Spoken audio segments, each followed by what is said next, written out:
అందరికీ నమస్కారం. నా పేరు కాలమేశ్వర కన్నా, భారతీయ కాపు సేవా సమితి జాతీయ అధ్యక్షుడిని.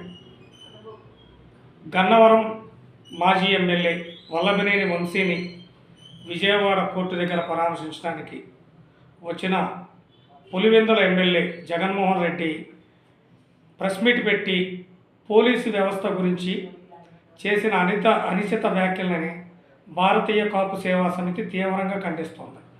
ముందు పులివెందుల ఎమ్మెల్యేగా గెలిచిన జగన్మోహన్ రెడ్డి అసెంబ్లీకి వెళ్ళి ప్రజా సమస్యల మీద మాట్లాడాల్సింది పోయి, నాకు ప్రతిపక్ష హోదా ఇవ్వలేదు కాబట్టి నేను అసెంబ్లీకి వెళ్ళను అని చెప్పి అసెంబ్లీకి వెళ్లకుండా, తనతో పాటు గెలిచిన 10 మంది ఎమ్మెల్యేలు కూడా అసెంబ్లీకి వెళ్లకుండా, ప్రజా సమస్యల మీద మాట్లాడకుండా ఉన్న జగన్మోహన్ రెడ్డి తక్షణమే తన ఎమ్మెల్యే పదవికి రిజైన్ చేసి, తనతో పాటు గెలిచిన 10 మంది ఎమ్మెల్యేల చేత కూడా రిజైన్ చేపియాలని భారతీయ కాపు సేవా సమితి జగన్మోహన్ రెడ్డిని డిమాండ్ చేస్తుంది.